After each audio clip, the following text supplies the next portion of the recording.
Now in its 16th year, Campus Safety's Director of the Year program recognizes K-12 higher ed and hospital police chiefs, security directors, emergency managers, or heads of security and public safety who demonstrate outstanding leadership skills, ingenuity, and selflessness. We name the winner for each sector at one of our campus safety conferences. The nomination materials we receive are full of impressive accomplishments and collaborations. We briefly outlined these achievements on our website, but wanted to further honor the nominees and their hard work by conducting interviews where they can elaborate on some of these successes. In these interviews, finalists share some of their challenges and subsequent solutions they've implemented. We hope campuses that may be considering similar endeavors find value and guidance in these discussions. One of the higher education finalists is Jason Schiffer, who is the Chief of Police and Assistant Vice President of Campus Safety at Lehigh University in Pennsylvania. In our interview, Jason spoke about the creation of the Lehigh University Police Department Review Committee, which conducted a review of the department's policies and practices following the murder of George Floyd. Jason also shared how he revamped the department's mission statement, with the main focus being student success, as well as how previously serving as a practicing trial attorney has helped him succeed in his current role. Here's our discussion. Be sure to subscribe to Campus Safety's YouTube channel and like or leave a comment on our videos. Or subscribe to our Campus Safety Voices podcast on Apple and Spotify and leave a review.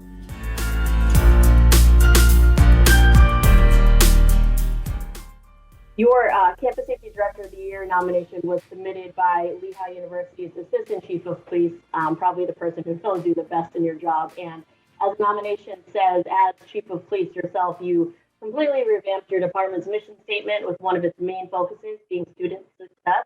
So I was just wondering why this is so important to you, and also what are some ways you have ensured this in your role? So, yeah, when I came to Lehigh just over 5 years ago, coming into an organization as the chief of police is an entirely different experience than working your way through the ranks. So my prior department, I was at the department for 18 years or so before I became chief of police. So coming in from the outside, it made me really want to assess, what's the climate of the organization, what's the organization's impact on our community. And one of the things that became apparent to me is that there was really not a clear direction for our officers and all of our staff, our dispatchers, and everybody on the way we interact with our community. And looking at our mission statement, the one that existed at the time, it was perfectly fine. It was like what you would see in a mission statement at almost any other type of police department.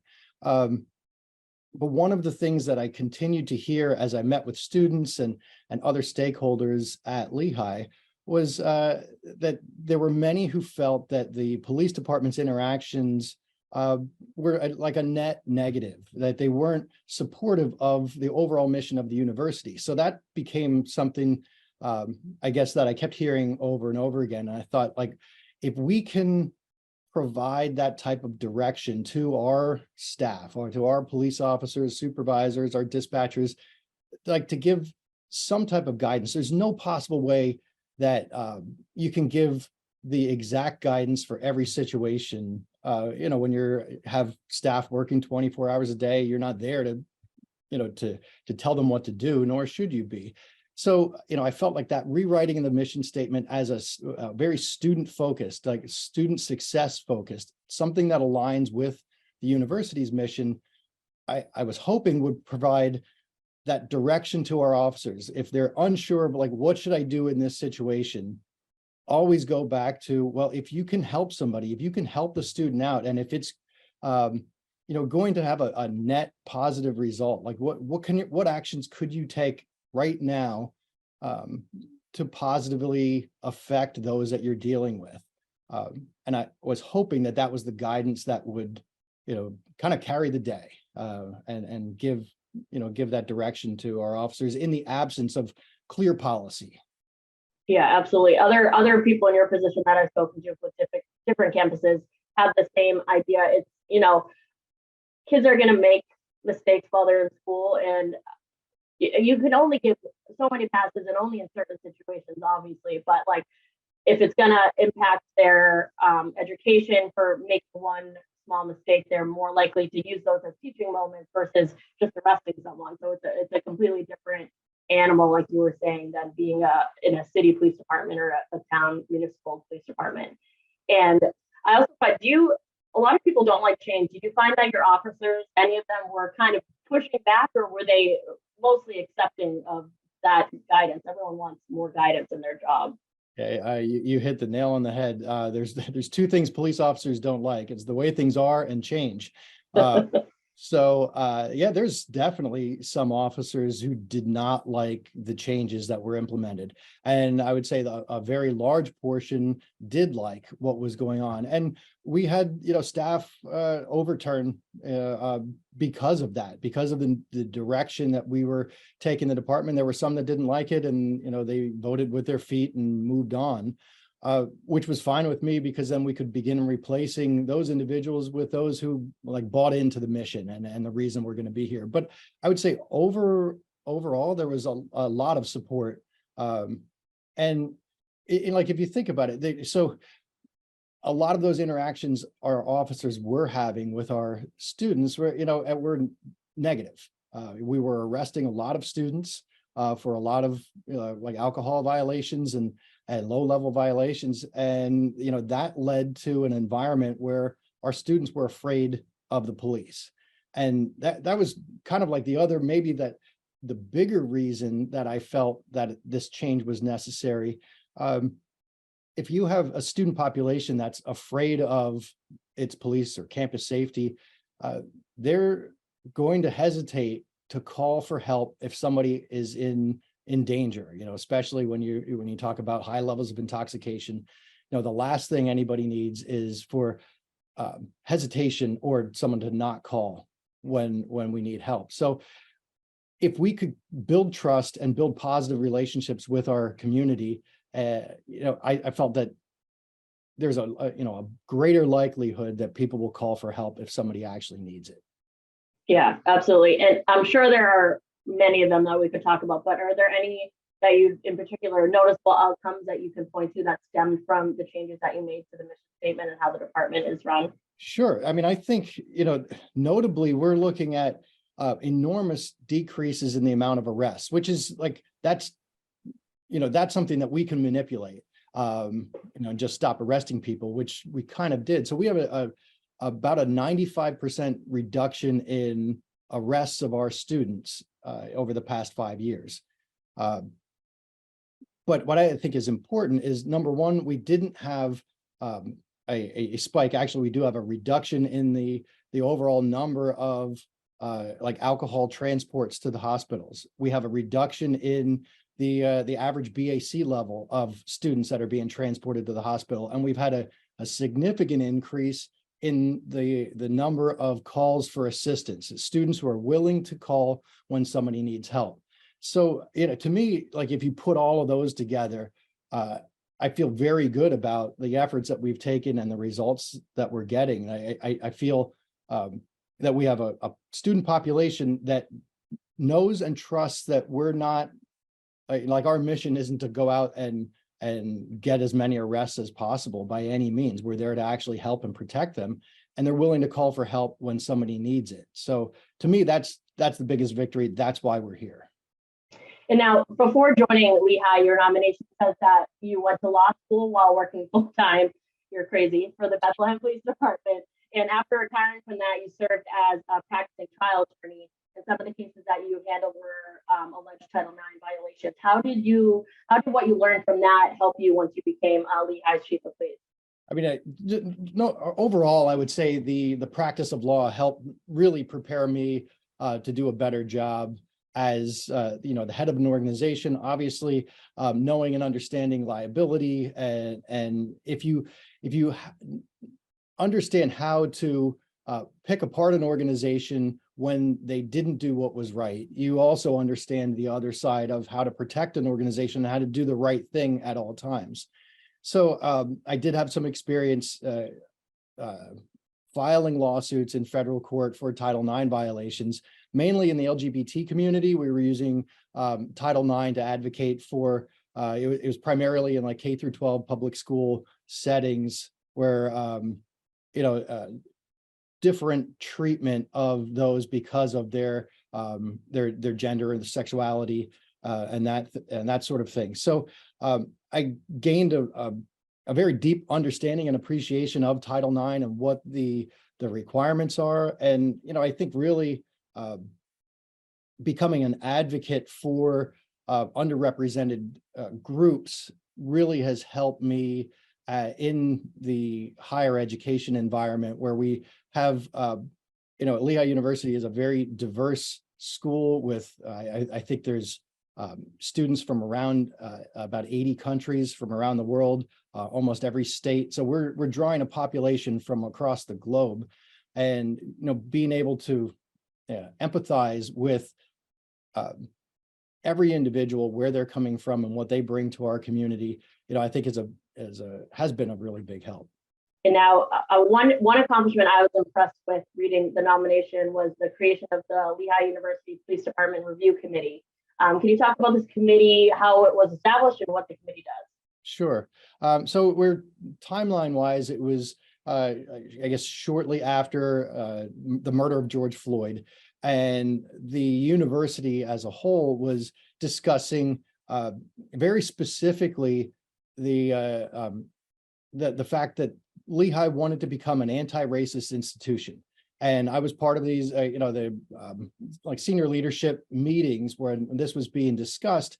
And I felt that you can't, or one cannot have that type of conversation without looking at its own police department. And, we're a university that has its own sworn police officers. And in order to have any legitimate discussion about becoming an anti-racist institution, we need to have a review of our police department. I know a lot of people, like if they're in charge of a department, probably would not necessarily want that or welcome that. And I felt very confident in our department and what we were doing. But what I wanted to make sure is that we didn't have, that our actions didn't have unintended consequences to the communities that we're serving. I felt confident that we don't have overtly racist policies, that the way that we are interacting with the community isn't, like outwardly discriminatory, yet there could be things that we are doing that have an impact on our community that we don't even really see. We'll have blind spots to those areas. So if nothing else, this process really exposed, what some of those blind spots are, opened up dialogue between our department and the communities that we serve in order to, alter some of our policies, certainly, but also I think improved the trust between the community and our department, and overall allows us to serve a lot more efficiently, or a lot better. Yeah, and I'm sure there are schools that are considering similar things. Who was included on the committee? So it was primarily out of our Office of Equity and Inclusion. So our vice president there directed the committee and named various stakeholders from around the university. So there were, it was comprised of the director of our Office of Multicultural Affairs, and then a variety of staff members, faculty members, graduate students, and undergraduate students. So it was a representation from across the entire university. Okay, awesome. And can you talk about maybe one or two recommendations that came about during these sessions and how you went about implementing those recommendations? Sure. So, we gave them full access to everything within our department, sharing our policies, our procedures, our data from, our interactions with the community, our arrest citations, everything that we had. We opened our doors and our files to the committee. They conducted interviews with our staff, our officers throughout the community. There was interviews, and then I think one of the more impactful things was the listening sessions that they set up, where our officers would be present. And there was a lot during COVID time, so a lot of this was done over Zoom.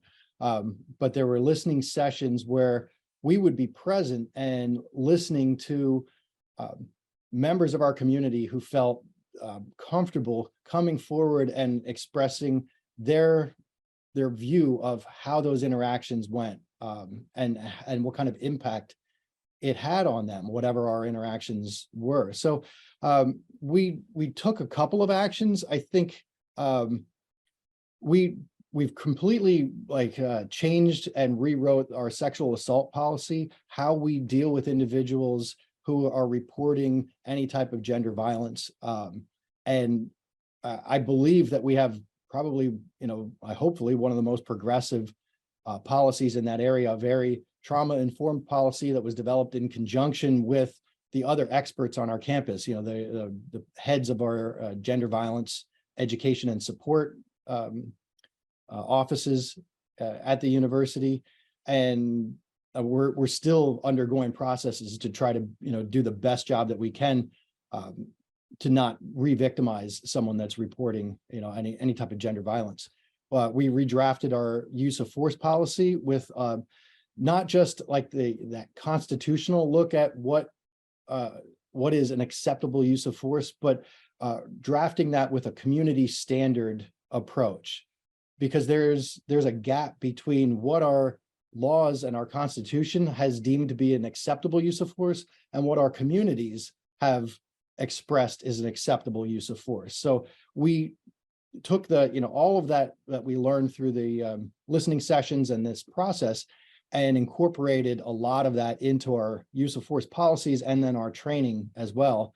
And then some other things that I never really thought about before, but I thought we had a fairly progressive grooming policy for our officers.